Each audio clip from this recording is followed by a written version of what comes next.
امیہ ابن خلف مکے کے سرداروں میں سے ایک اہم سردار تھا جو کفر اور شرک کا بہت بڑا پیشوا اور اسلام اور مسلمانوں کے حق میں روئے زمین کا ایک بہت بڑا شیطان تھا۔ ایک دن اس کو پتا چلا کہ اس کے کسی غلام نے بتوں کو پوجنے سے انکار کر کے کسی اور کو معبود بنا رکھا ہے۔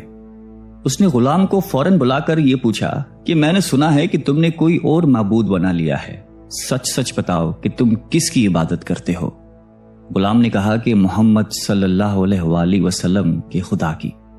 امیہ غصے سے لال پیلا ہو گیا اور کہنے لگا کہ محمد کی خدا کی پرستش کرنے کا یہ مطلب ہوا کہ تم ہمارے مقدس بتوں کے دشمن بن گئے ہو۔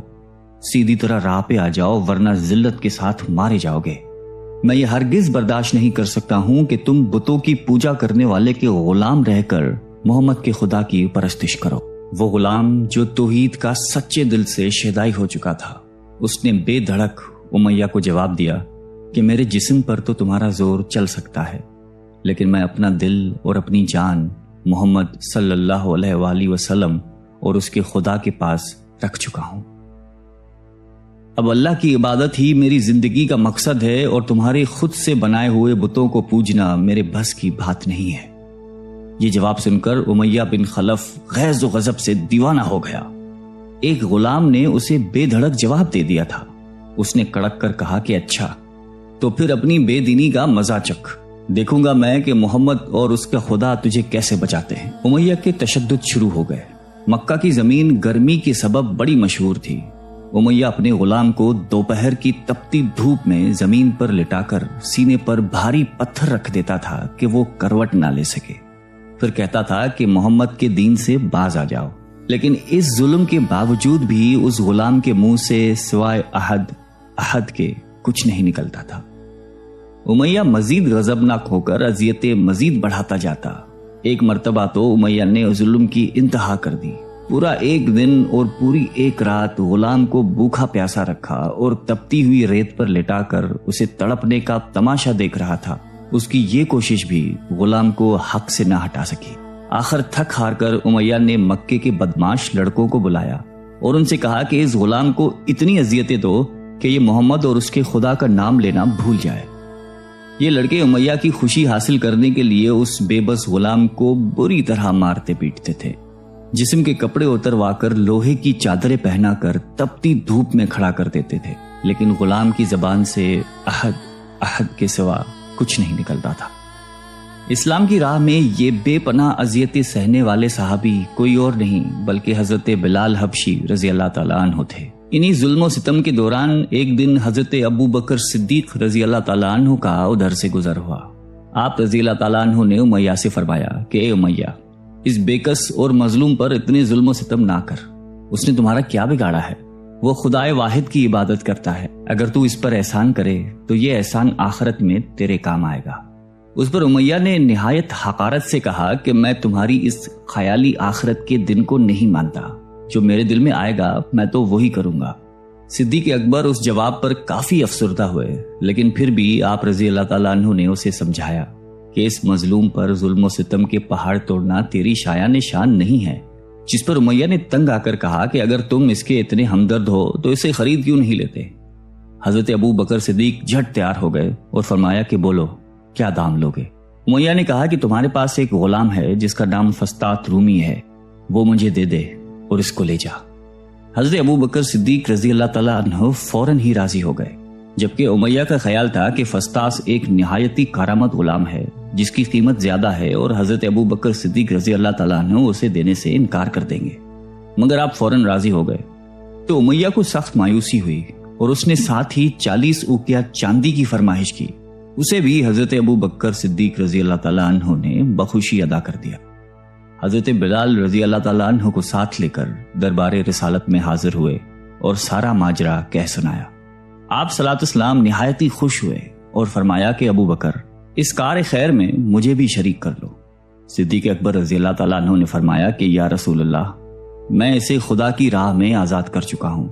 یہ سن کر زبان رسالت سے صدیق اکبر رضی اللہ تعالیٰ عنہ کے لیے کلمہ رحمت جاری ہو گئے۔ حضرت بلال رضی اللہ تعالیٰ عنہ نے اس غلامی میں 28 سال گزار دیے، لیکن آپ چونکہ نہایتی نیک اور پاکیزہ طبیعت کے تھے، لہذا جب آن حضرت صلی اللہ علیہ وآلہ وسلم نے دعوت توحید دی تو آپ نے فوراً اسے قبول کر لیا، اور یوں آپ سابقون الاولون کے مقدس جماعت میں شامل ہو گئے۔ رہائی پانے کے بعد حضرت بلال ہمیشہ آپ صلی اللہ علیہ وآلہ وسلم کی خدمت میں حاضر رہتے تھے اور دل و جان سے نبی پاک صلی اللہ علیہ وآلہ وسلم کی خدمت بجا لاتے۔ آپ صلی اللہ علیہ وسلم حضرت بلال کو کسی بھی چیز کا حکم دیتے تو آپ اپنی جان بھی لڑا دیتے۔ غزوہ بدر سے لے کر غزوہ تبوک تک تمام غزوات میں شامل رہے، لیکن حضرت بلال کی اسلام کے لیے سب سے بڑی خدمت اور ان کے لیے سب سے بڑی سعادت اسلام کا سب سے پہلا موذن ہونا ہے۔ ہجرت کے بعد جب مسجد نبوی صلی اللہ علیہ وآلہ وسلم تعمیر ہوئی تو آپ صلی اللہ علیہ وسلم نے آپ کو اذان دینے کا ذمہ سونپا۔ آپ کی آواز نہایت ہی دل نشیں تھی اور اس میں ایک ایسی تاثیر تھی کہ اذان کی آواز سن کر لوگ سب کام چھوڑ چھاڑ کر مسجد کی طرف دوڑتے۔ 8 ہجری میں جب مکہ فتح ہوا تو کعبے کو بتوں سے پاک کرنے کے بعد آپ صلی اللہ علیہ وسلم نے حضرت بلال سے فرمایا کہ اے بلال، کعبے کی چھت پر کھڑے ہو کر اذان دو، اور یہ مبارک سلسلہ حضور صلی اللہ علیہ وآلہ وسلم کی حیات مبارکہ تک اسی محبت اور عقیدت کے ساتھ جاری رہا۔ لیکن 11 ہجری میں جب آپ صلی اللہ علیہ وسلم نے سفر آخرت اختیار کر لیا تو اس عاشق رسول صلی اللہ علیہ وآلہ وسلم پر غم کا پہاڑ ٹوٹ پڑا، اور مدینے میں رہنا اب آپ کے لیے دشوار ہو گیا۔ آپ کو ہر وقت پیارے نبی صلی اللہ علیہ وآلہ وسلم کی یاد ستاتی رہتی تھی۔ آپ صلی اللہ علیہ وسلم سے آپ نے سنا ہوا تھا کہ مومن کے لیے سب سے افضل عمل جہاد فی سبیل اللہ ہے، لہٰذا آپ رضی اللہ تعالیٰ عنہ خلیفہ اول حضرت ابو بکر صدیق کی خدمت میں حاضر ہوئے اور جہاد پر جانے کی اجازت طلب کی، لیکن حضرت ابو بکر صدیق رضی اللہ تعالیٰ عنہ نے آپ کو خدا کا واسطہ دے کر کہا کہ مجھے اس بڑھاپے میں تنہا چھوڑ کر مت جاؤ۔ تو حضرت بلال نے اس شرط پر ابو بکر صدیق رضی اللہ تعالیٰ عنہ کی بات مان لی کہ اب وہ رسول اللہ کے بعد کسی کے لیے اذان نہیں دیں گے۔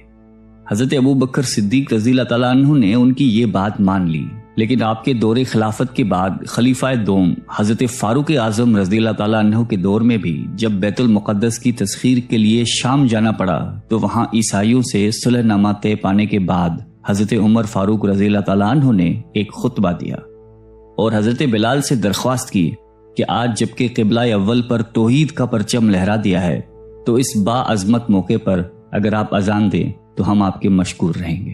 حضرت بلال نے یہی اذان دینی شروع کی تو صحابہ کرام کو عہد نبوی کی مبارک یاد تازہ ہو گئی اور ان پر رخت طاری ہو گئی۔ شام کے معرکے کے بعد حضرت بلال نے شام ہی کے ایک گاؤں میں رہائش اختیار کر لی، کیونکہ مدینے میں ہر وقت آپ کو آپ صلی اللہ علیہ وسلم کی یاد ستاتی رہتی تھی۔ لیکن ایک دن آپ نے خواب میں آپ صلی اللہ علیہ وسلم کی زیارت کی۔ آپ ان سے فرما رہے تھے کہ اے بلال، کیا ابھی وقت نہیں آیا کہ تم ہماری زیارت کے لیے آؤ؟ اس خواب نے آپ کو بہت تڑپا دیا اور آپ بیتاب ہو کر فوراً مدینے روانہ ہوئے۔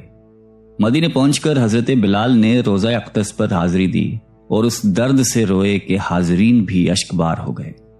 وہیں حضرت امام حسن رضی اللہ تعالیٰ عنہ اور حضرت حسین رضی اللہ تعالیٰ عنہ بھی موجود تھے۔ نانا کے پیارے نواسوں کو آپ نے اپنے ساتھ چمٹایا اور بے تحاشا چومنے لگے۔ حضرت حسن رضی اللہ تعالیٰ عنہ اور حسین رضی اللہ تعالیٰ عنہ نے آپ سے اذان فجر کی فرمائش کی، بھلا اس میں رد کرنے کی کہاں گنجائش تھی۔ اگلے دن جب فجر کا وقت ہوا تو آپ نے اذان دینی شروع کی۔ لوگوں کی عہد رسالت کی یاد تازہ ہو گئی اور لوگ اس طرح روتے ہوئے مسجد کی جانب چلنے لگے جیسے کہ نبی پاک صلی اللہ علیہ وآلہ وسلم کا دور واپس آ گیا ہو۔ ایسا دردناک منظر اس کے علاوہ کبھی دیکھنے میں نہیں آیا۔ حضرت بلال حبشی رضی اللہ تعالیٰ عنہ نے 60 سال کی عمر میں وفات پائی۔ آپ کا مزار دمشق میں ہے۔ آپ کو دربار رسالت میں خاص مقام حاصل تھا۔ آئیے ہم سب اللہ تعالیٰ سے دعا کرتے ہیں کہ ہمیں بھی حضرت بلال حبشی رضی اللہ تعالیٰ عنہ کی صفات میں سے کچھ عطا فرما دے۔ آمین۔